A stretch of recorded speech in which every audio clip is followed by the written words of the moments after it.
and welcome to Team Lucid Dream. Today is Thursday, which is vlog day. My name is Max, and today I'm sharing with you a very personal and profound experience that I had through lucid dreaming, and how I hope to use these experiences to inspire and help other people.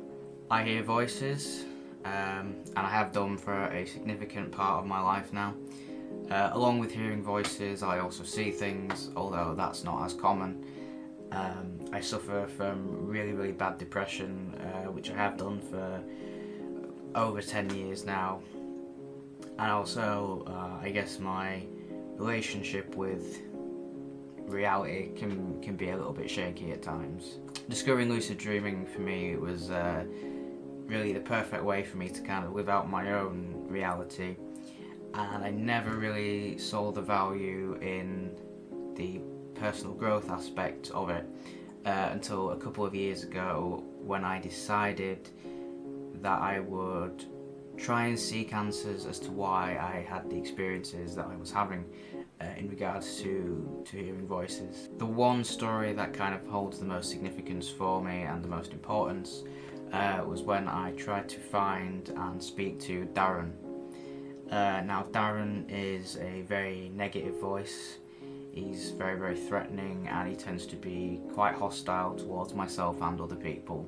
So for me, he kind of felt like a voice I really needed to get in contact with, really, and try and speak to on a deeper level to get a better understanding of why I have those experiences. So to begin with, whenever I got lucid, I would call out his name and try and find him. And to begin with, he was very reluctant to respond. If I did find him, he'd kind of try and get away from me. He'd always have his hoodie pulled up over his face. His body language would be quite aggressive. Typically, I could tell he didn't want to speak. I should also add at this point that I do see him when I'm awake, like not a lot, like I mentioned before.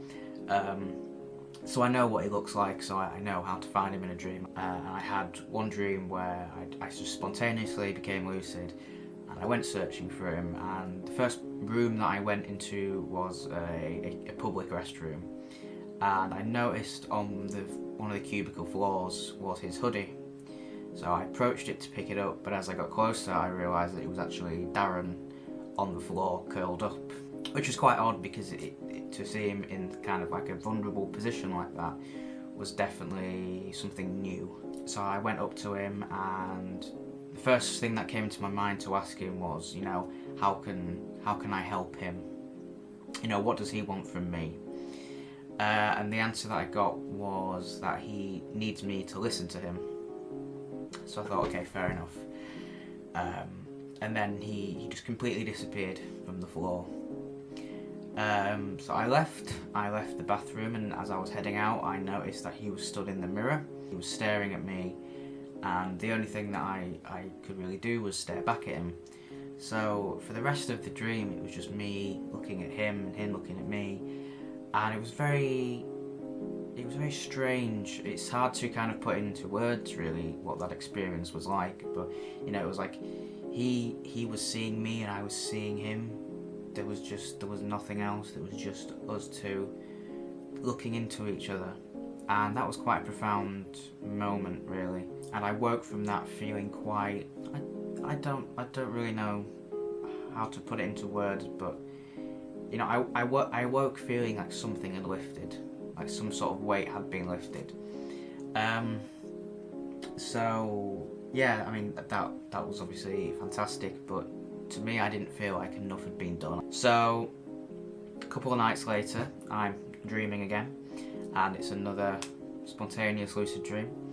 I remember being out in the middle of nowhere, and it was snowing, and it was dark, and as I kind of walked around, I spotted this little house which was just out in this field. So I approached the house, I went inside, and again there was a lot of me calling out for Darren and trying to find him, and eventually I did, and I approached him again, and for some reason my instinct told me to give him a hug.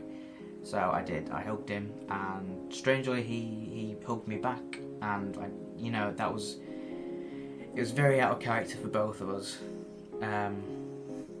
but it was quite nice. It was weird but nice,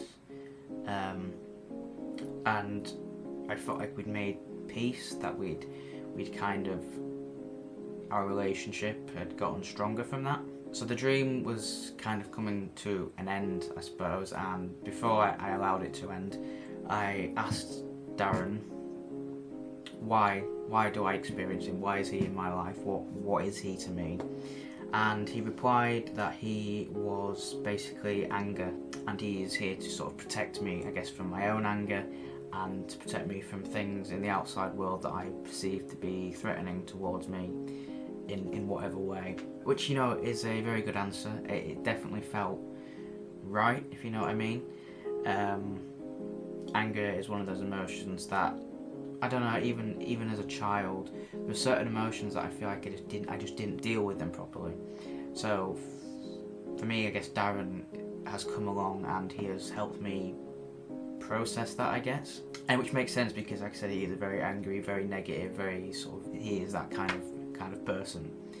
And to hear that he was also there to protect me was quite a strange one. But again, it felt right, you know. So the dream ended after that, and yeah, I felt quite satisfied with that answer. And so yeah, my relationship with Darren has improved. I mean, he's still an angry person, but that's his personality, you know. Some things aren't going to change. It has been a really eye-opening experience, and one that has led me to become incredibly passionate about helping other people who have similar issues or just mental health issues in general. That has sort of become my passion now. Yeah, that's, something I really hope to do more work in. So that's it for my dream vlog this week. I really hope that you found it interesting or helpful. Don't forget to subscribe to the channel so you can hear more from myself and my fellow teammates. There should be some links below to my personal pages and projects that I'm working on. If you want to follow that, then please do. And yes, and again, thank you very much for watching. I'll see you in the next video.